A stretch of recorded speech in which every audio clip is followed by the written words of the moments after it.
Hello all you heavy metallurgists, this is Kellen from the Killing for Company channel, and today I am bringing another album review for you. Today we're going to be talking about the second full-length release from Toronto, Canada's Thantifaxath with their album entitled Hive Mind Narcosis.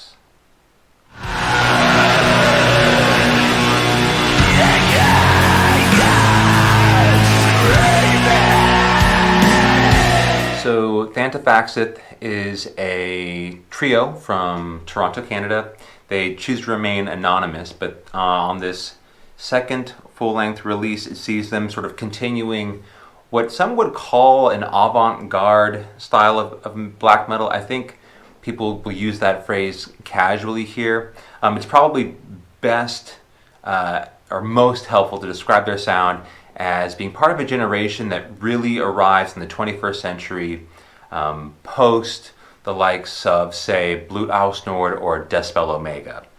Their first full-length came out in 2014, entitled Sacred White Noise on Dark Descent. Their second release here that we're talking about today with Hive Mind Narcosis is the second full-length.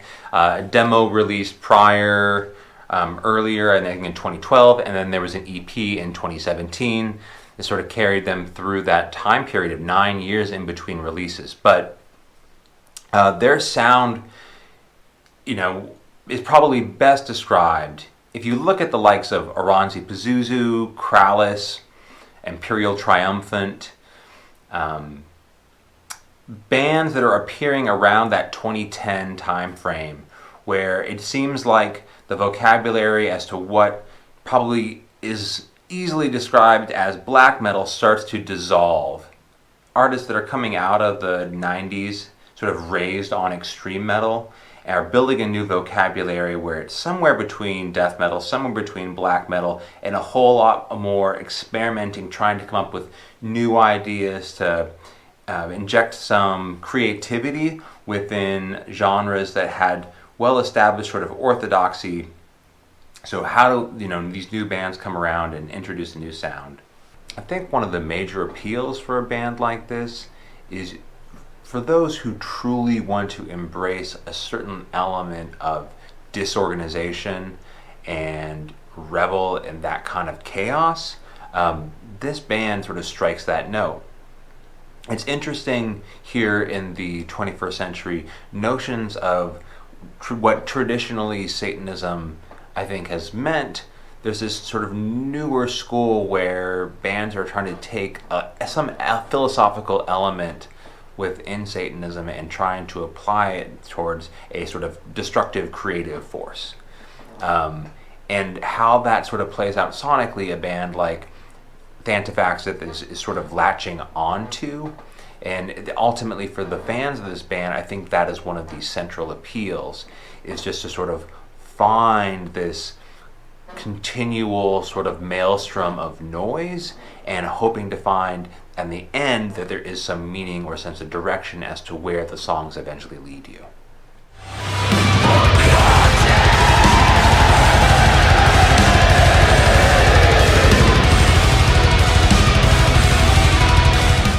All of the chaotic and dissonant elements, I think it's really important to sort of categorize this sound, and part of what it's sort of challenging and pushing towards is something that is fundamentally different than a lot of other bands that I think are operating within this kind of modern extreme metal avant-garde style.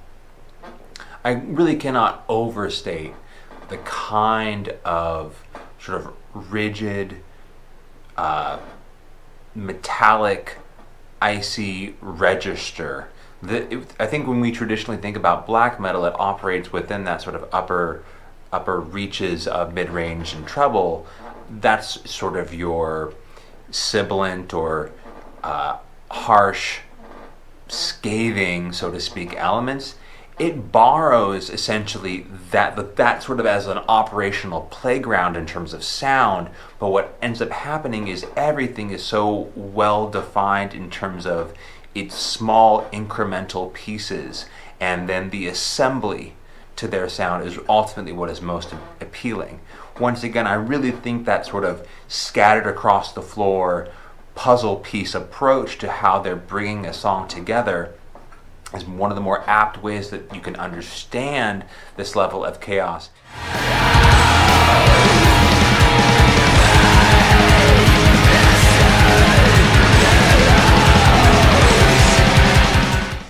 For me, this is a much more of a record that I think that sort of splintered, fragmented part of black metal is easily understood because there is not a lot of the bottom end to this sound.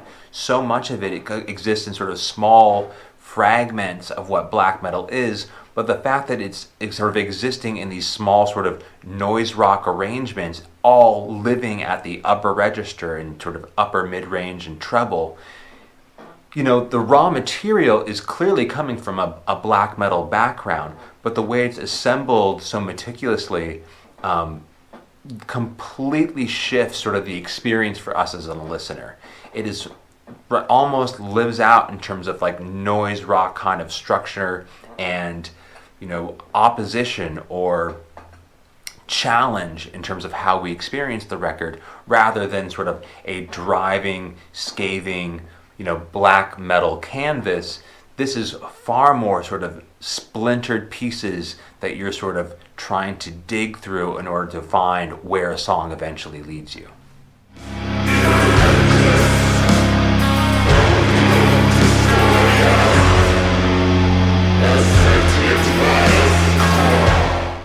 The opening track here, entitled Solar Witch, is a great example of the kind of patience required to understand Thantifaxath's kind of songwriting style. So there's this weird sort of tug-of-war that happens between what would on one hand seem like this incredibly powerful, almost doom kind of riff or heavy, slow pacing in terms of the guitar writing, and then it's sort of wound in the opposite direction that kind of comes off as like a noise rock register. That kind of strange dissonance and catch and release style songwriting carries on for the better part of 2/3 of this song. It isn't until you get to the closing minutes of Solar Witch where you finally see the song sort of come together and develops a kind of coherency and a sense of direction.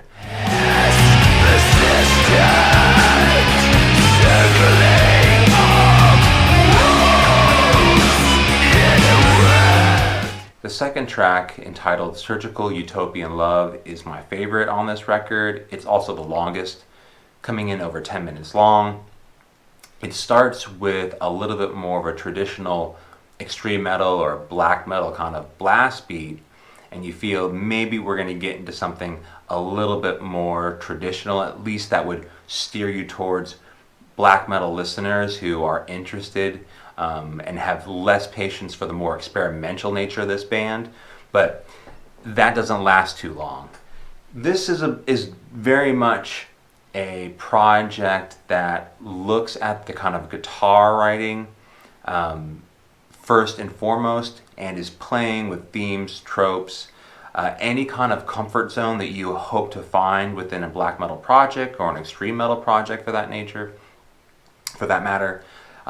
They're definitely going to toy with that, and there's very little relief on this record.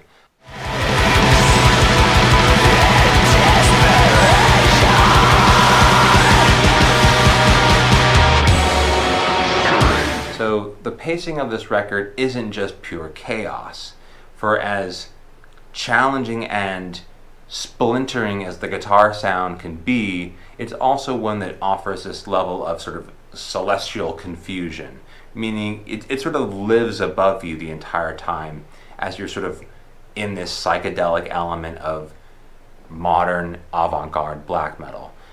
The song Hungry Ghost, which comes on side B of this record, for the most part is a slower paced song and really allows you to kind of bask in this element of confusion and paranoia and crazy noise rock black metal.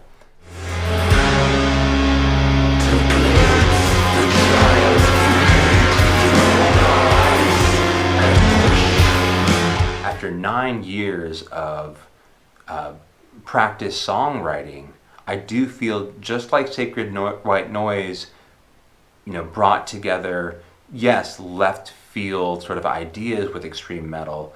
It did so in a way that felt like it was meticulously and diligently worked over before bringing it to record. 9 years have passed since their last full length. The EP in 2017 was a further example that they were still holding on to this kind of mission statement as a band when it came to their songwriting. And here with Hive Mind Narcosis, I think it's just taken to another level in the most or best way possible. For fans who wanted Sacred White Noise and you were hoping to find something that was pushing the envelope further and reaching beyond what that sort of established in 2014, here 9 years later at Hive Mind Narcosis, you're going to find it. Every single ounce of this record feels, yes, diligently, meticulously planned. The guitar work in particular is a standout on this record for those who like left field, sort of modern extreme metal. It doesn't sound like anything that is trying to appeal to those most interested in the orthodox elements or familiar nostalgic elements of old 90s black metal. They're far more interested in looking at the future than they are sort of holding on to the past.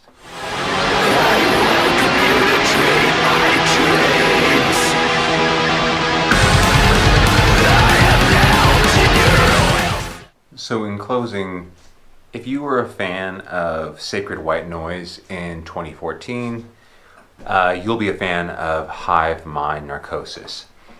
This is really just an extension of their sound. So for those who are all about sort of left field, experimental avant-garde, black metal or extreme metal, Thantifaxath is a great band you should check out, and Hive Mind Narcosis is not a disappointment by any means. That being said, here still in 2023 we have a new release from Avant-garde that came out this year. Later this summer, Blut aus Nord will come out with another record.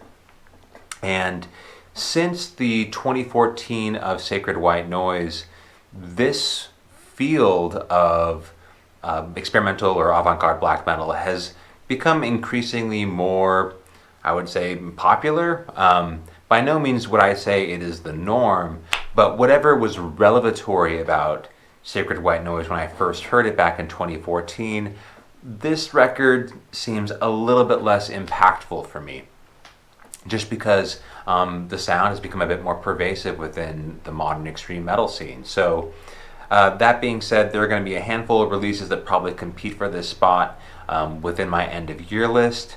There are already a handful that are sort of gunning for that top position. So while I was very happy to see a new full length release by this band, some 9 years after their previous record, I don't think it was quite the sort of, it did not have the same kind of impact that they initially made. Nonetheless, I have enjoyed it, and if you were a fan of their previous work, by all means, please check it out. Alright, so for my call to arms, I have Anthropic. This is entitled End of the Bloodline, released here this past, I guess early in the year on CDN Records. And what can I say? There are a whole lot of bands who are playing within a style that many would say is like carcass worship within grindcore. This band is all about terrorizer worship. We don't get enough terrorizer worship within grindcore.